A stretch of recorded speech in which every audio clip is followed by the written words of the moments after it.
all the this, that, the third. What up? This your girl Queen Benz, and for anybody who's new to my channel, welcome. Don't forget to like, comment, share, subscribe.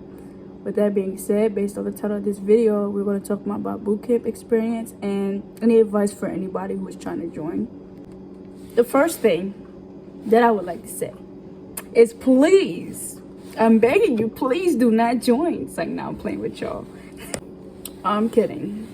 Do what is in your heart to do, and trust to believe. Trust to believe. It will all be worth it in the end. On our first day, we pretty much like moved out of the compartment that we was in. We got to meet our RDCs, and we also met like all the people that was going to be in our division. Now, of course, I cannot disclose everything that I experienced in boot camp, simply because like I don't want to like, you know, go ahead and spoil it for the rest of y'all. So I'm gonna just try to, you know, express like or explain what I can that I experienced in boot camp. Like, we ended up in a lot of classes. We like did a lot of like PT. We practiced marching, and for people like me who was in the 900 division, like we performed at graduations and stuff like that. So what we would do every Saturday is we would go into like the drill hall, and we would practice, like, you know, depending on what you were doing, whether it was like chorus, rifles, or band. But for me, I was there for chorus. That's what I was there for. We also like had like a lot of inspections, like as far as like our uniforms and stuff like that, and how that's gonna go. We also did like a lot of shuttle runs and stuff like that in the drill hall. And also, like, every Sunday we would have like some time to ourselves throughout the day, where we would write letters, shine our boots, and go to church. And also another thing that we did was what my RDC used to like to call it. We used to call them Hollywood showers, because, you know, being in a division with a lot of people, you really don't get to shower as like, you know, long as you want to, or like clean yourself in a way that you would prefer to clean it, due to the amount of people that have to shower. You know, so like a lot of people would take the time to shave, like people would take their time to like do their hair. And me, I didn't play about my hair. So every Sunday I took full advantage of that, because I had a lot of hair, and you know, when your hair is like way more like kinkier, you know, it takes your girl for hours to do her hair. So anybody that know me would tell you that I did not play when it came to me doing my hair on Sundays, because your girl need her hair did. So I would wash my hair, you know, get it all nice and clean and looking all nice and crisp for the week, you know. We honestly were allowed to do anything except sleep. No, they didn't allow us sleeping. And also, depending on your like your RDCs that you get, like some of them, like, you know, played music while they were doing their own thing. They would like play music, but not all RDCs do that though. So, you know, you'll be lucky if you get an RDC that does do that. Now, everything was pretty much going smoothly until like the RDC assessment came around, and I had to do the push-ups and planks, and I like passed that, like, you know, with flying colors. But then like I had to do the run, and I had ran, like, my time that I ran was 18:36.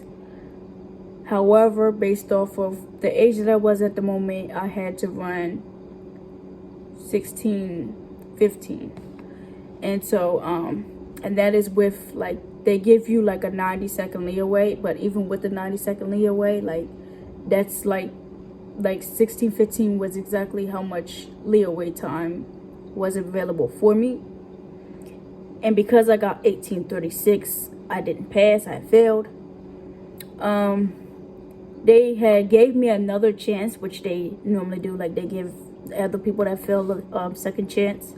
Now, as far as the push-ups and planks, even though I passed the push-ups and planks, you have to redo them, because you have to pass everything. And if you don't pass everything, they'll make you redo everything, including, like, if you fail to run, they'll make you do the push-ups and the planks all over again. And even if you fail just on like push-ups or something like that, they would still make you do the entire run all over again.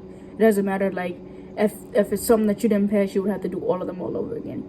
So yes, I did like the push-ups and the planks all over again. And then like what I did was I sneakily ran around my compartment for 3 days. And so the next time that I ran, I got a 16:27, which pretty much knocked off 2 minutes and 9 seconds within a 3-day period, which is really, really good. However, it wasn't good enough for me to pass. I still failed by 12 seconds.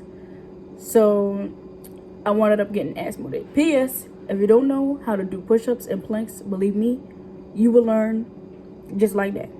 Best believe you will learn how to do push-ups and planks. So because I failed, I wound up having to be put like asthmatic into another division. And asthmatic means like basically when you get pushed back in training.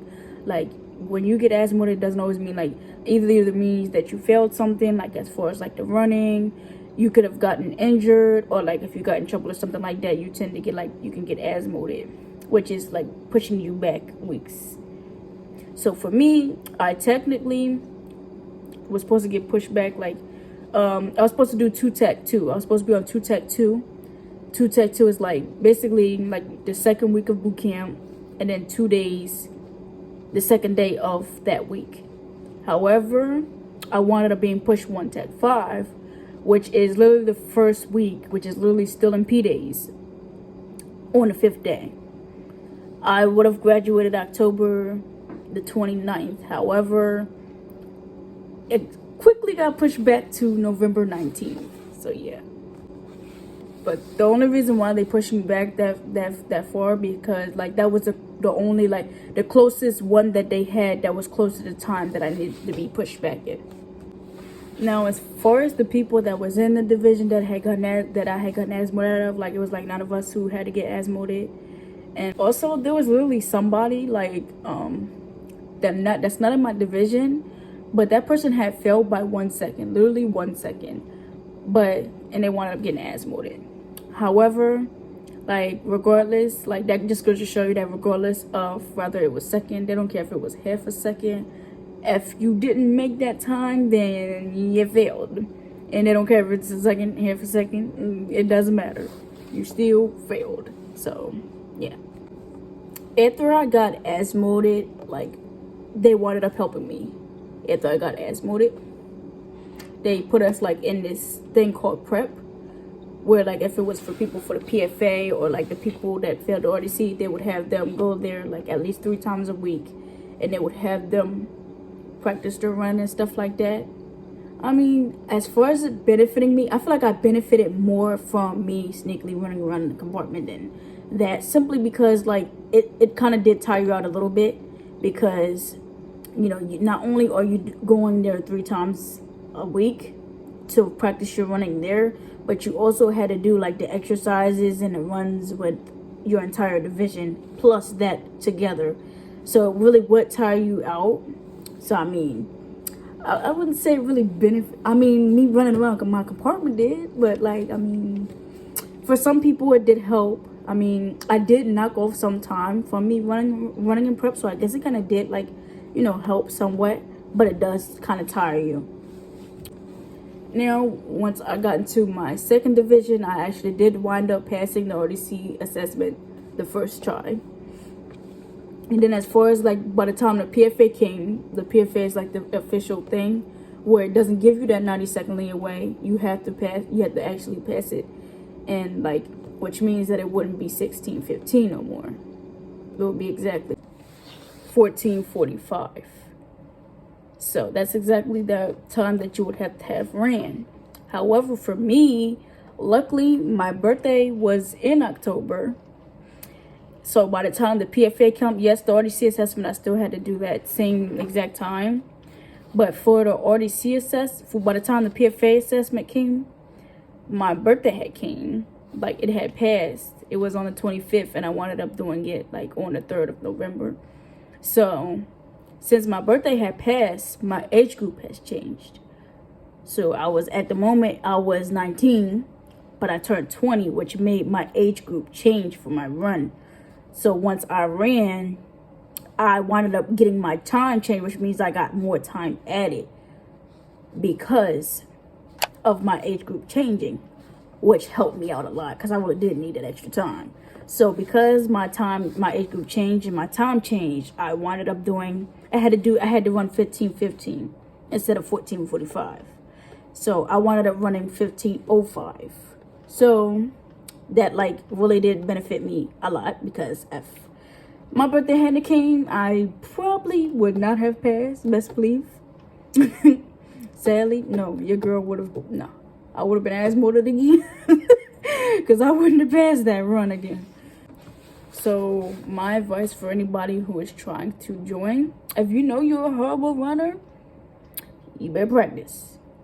Because I didn't run as much as I should have. You know, I practiced my swim because I figured, you know, the Navy is all about the sea, and you know you need to know how to do that more than running. So I practiced more for my swimming, but not my run. But it winded up, you know, I learned my lesson, you know. I wound up being messed in the end because like I should did more running. But yeah, but come to find out that they actually give people who don't know how to swim, they give them more tries than they do people who run. Like, as you can see, they only give you like another try, and after that you get asthma. Before the swimming, they give you like 15 tries before you, like, they have you practice after you can't they learn you can't swim, and they give you like at least 15 tries before they really like almost the end of boot camp, before they like have to asthma you if you don't know how to swim or something like that. So I mean that's a benefit. But I mean, don't get me wrong, I think you still should practice your swimming if you can, you know, because it did benefit me. I did wind up passing my swim on the first try because I practiced.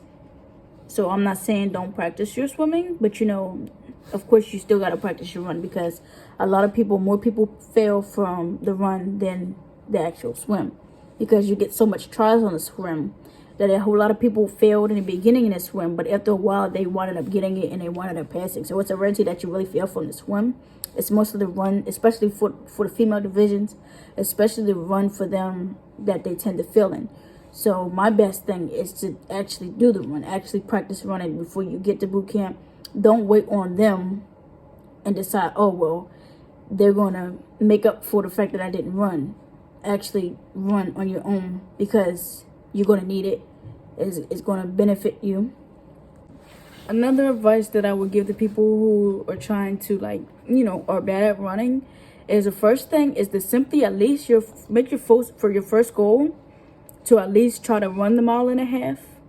And then once you feel like you're getting a little bit better with the 1.5 miles, that's when you can start, like, you know, timing yourself. You want to pace yourself. You have to make sure that you're breathing a certain way, so that way you don't get out of breath. You got to pick a specific way of breathing. And my way of breathing is I do the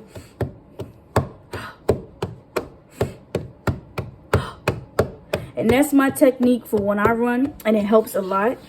Also, when you're running, don't like when you're running, don't be clenched up like this, because it's putting too much pressure up here, you know, and not where it needs to be.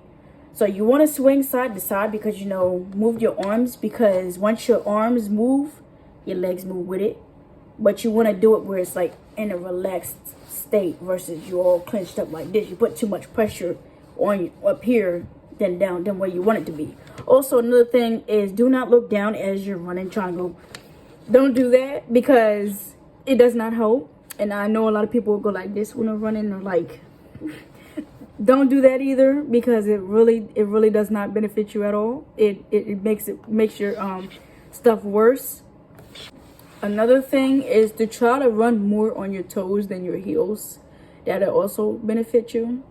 You want to make your legs like stretch out more as well. Like, you don't want it to be all clenched up. Make your legs like stretch out as long as it can. Do that as well. Do not sprint in the beginning, because you're going to wear yourself out. The best suggestion I would say is, if you're going to sprint, like, wait until like kind of the end, like maybe the last 2 laps, or maybe the last one. Try to sprint it off, you know.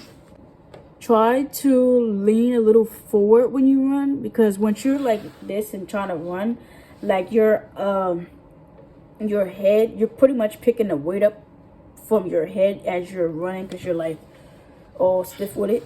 So try to put yourself a little bit, like your head just a little bit forward and go like this, because you're trying to, another thing they say, sometimes you could use like your little arrows or whatever as you're running, and you go, so that way, like, once you go like this, it's going to make you want to run forward, simply because it's getting your body to go forward, versus you just don't go like this and, you know, try to get it, you know, to go straight as possible.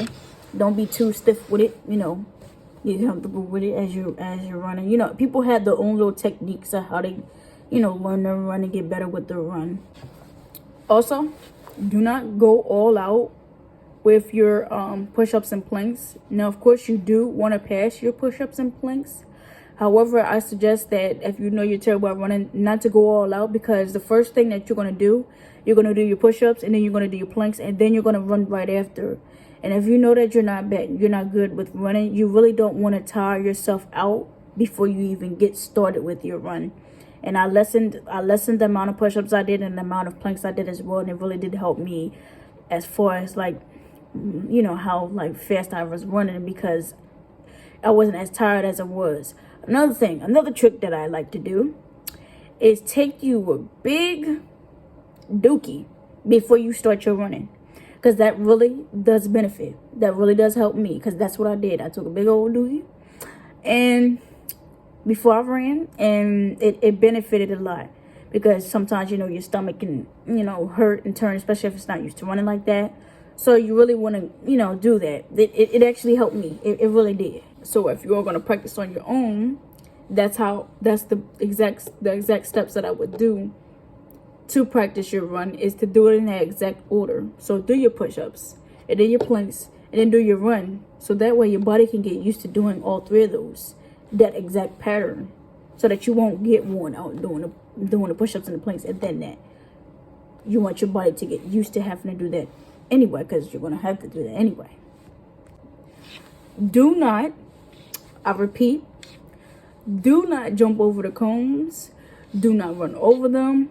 Nothing. Because if you jump over the cones, or if you run over the cones, sometimes it might not count your laps. Like it might not count your lap. If you ran, like, let's say you ran 12, or you think you ran 12. If you ran over them cones at any time, it might not count your lap. They might not be able to, like, you know, they'll go back and check and see if you ran that lap, but sometimes it might not catch that you ran that lap. Another thing is, once you're running, wait until you get past all the cones, because if you don't wait till you get past all the cones before you stop, it can add some seconds to your run if you stop before you pass all them cones. And believe me, a lot of people had that happen to them and wound up failing because of that happening to them. Another thing that I would like to say is, do not look at the screen, because they're going to have like a screen and show how many laps that you've done. Do not look at this. Do not get yourself distracted by the screen and how much laps you did. Now, occasionally, maybe to check and make sure that there's now no lap discrepancies, maybe, you know, check, but don't continue to look at that screen so much, because it can mess you up. Don't look behind yourself. Of course, don't look behind yourself. Another thing is, try to run like in the inner circle that's closer, instead of going out to the further out corner, if you understand what I mean. Also, another thing is, let's say it does happen. Let's say you run and like one of your laps weren't counted. What you do is you continue to run all the way and finish, run another lap just in case. The reason I say just in case is because sometimes it might not count that lap. It still might not, like, even though you know you ran 12, they might look back and see and look for it, and it might not be there to prove, oh, well, she ran that or he ran that lap. It might not prove that you ran that lap, because they might not have caught that lap, and they might have not caught that error. So it's best if you run that extra lap just in case, because there are a lot of people who also had that happen to them, where they knew they ran this amount of laps, or they figured they ran that amount of laps, but then once they went to go check it again, they wanted a lot, like, it didn't see the error of them running that lap and it not being counted. And that's why I say, run an extra lap, because it can save you from having to start all over again, or from having to fail simply because of a lap not being counted. Another thing, and they make sure that this is known, don't try to run with the buddy. Why? Because that person might not have the same exact pace as you. And if y'all are trying to run together and y'all don't have the same exact pace, some of y'all, or maybe both of y'all, might wind up failing, because you could think, okay, well, this person is running with me, okay, so this person must be on that lap. And then the next thing you know, they're on the whole, or that you or the other person is on a whole another lap than the other person. But because you're running with that person wholeheartedly believes that they're on the same lap as you.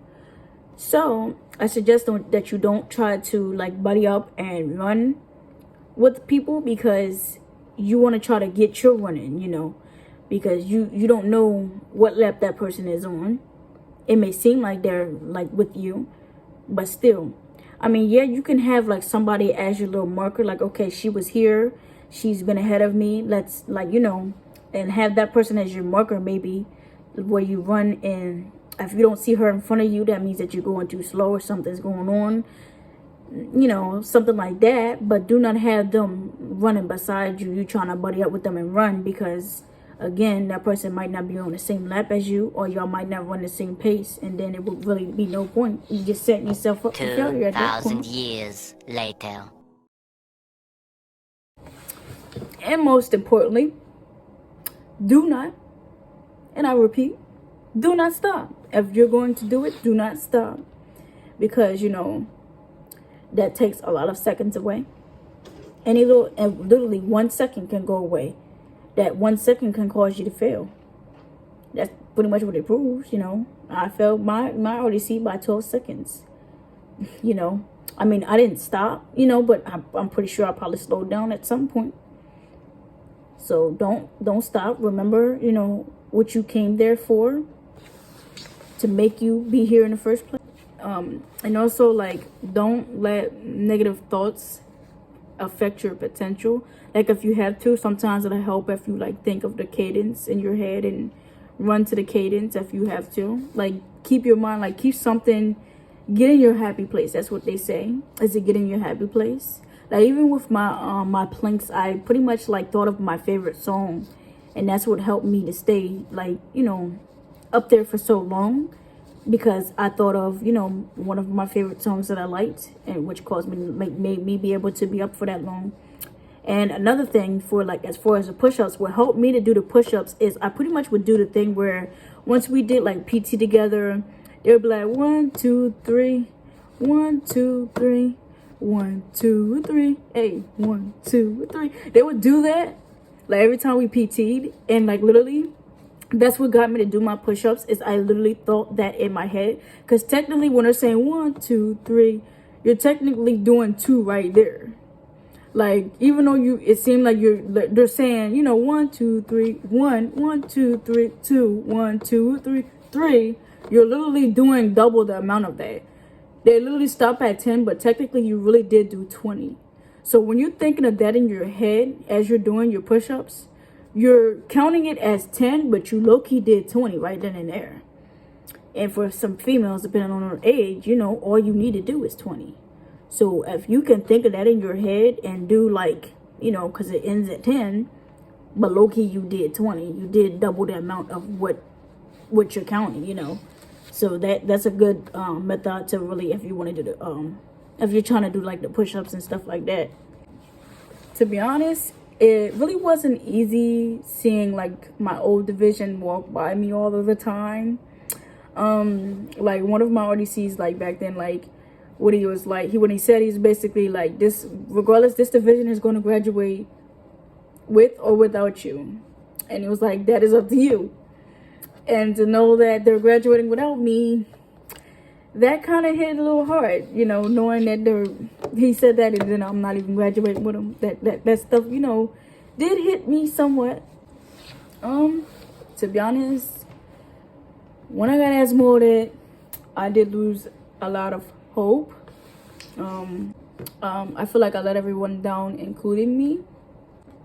I felt as though that I proved the people who doubted me right. So of course I had a lot of thoughts of, like, where I had to remind myself, why I'm here to begin with, what I'm doing this for. When I got asthma, it triggered me a little, simply because I feel like I got abandoned, again. So pretty much every day I had to fight and push myself to keep going. And honestly, being around a bunch of girls does not really help at all. To be honest, I did a lot of things that I thought that I would never do, like cut my hair twice since I've been in boot camp. And just a disclaimer, no, they do not force females to cut their hair. I cut my hair because I wanted to. That was an option for me. And I wanted to cut my hair even before I got a boot camp. And I finally, decided that now's the time. So I cut my hair. I had lost weight. Yeah, your girl was looking fit. Also, I became the strongest version of myself so far. Honestly, I used to think that, in boot camp they say that it's supposed to tear you down and build you back up. But I always wondered, when do you ever get built back up? Now, I really didn't see it at the time, but now I do. And it made me stronger and stronger each day. I am a very introverted person, so I tended to isolate myself a lot from others. I felt alone and unliked by many, but when you think about it, we technically were all pretty much forced to put up with each other. No, it is what it is, right? I met a lot of people and gained a lot of long-term bonds with them. We pretty much all grew together. I say this to say that if you want something bad enough, regardless of what it is, you have to fight for it. You gotta sacrifice your sweat and your tears, and sometimes even your sleep, for it, if it's something that you really want to do. You have to push yourself beyond your limits. And no, it's not going to be easy. But I say to not give up, because the moment you give up could be the moment that you finally get everything that you've been fighting for to begin with. So that's why I say not to give up ever on anything that you want in life or any of your dreams at all. This pandemic honestly did teach a lot of people how to adjust and adapt to new things. It took a lot of people out of their comfort zone, something that needed to be done. It gave us all a wake-up call, and now a whole lot of people during this pandemic are achieving a lot of their goals that they probably wouldn't have done if the pandemic didn't even come about. It also taught me that the time is now. Don't wait until the pandemic is over to decide to do what it is that you want to do, because you don't know how long this pandemic is going to be. You don't even know if the pandemic is ever going to end. So don't say, oh, well, I'm going to wait for the pandemic to be over to do this, or I'm going to wait for it after to do that. Don't wait until afterwards, because you don't know how long it's going to be. You don't even know if it's going to end. So don't wait until it's over to do what you've been wanting to do. Don't waste your time procrastinating on things that you could be doing right now. Now, don't get me wrong, take a break if that's what you need. However, balance it and then bounce back and continue to work on your goals. The time is now, people. So with that being said, I just want to let y'all know, I just want to say thank y'all for watching this video. Don't forget to like, comment, share, subscribe. You already know I had to mention that. If y'all made it this far, drop some purple hearts down in the comment section for me, please. Thank you. That's my favorite color. I love y'all and hope y'all enjoy y'all's day. Peace. What up, it's your girl. Who and where? How y'all doing? Y'all, you see, it's period. So, this is what happens when you deal with me. You see stupid. You just see it. You just gotta see it.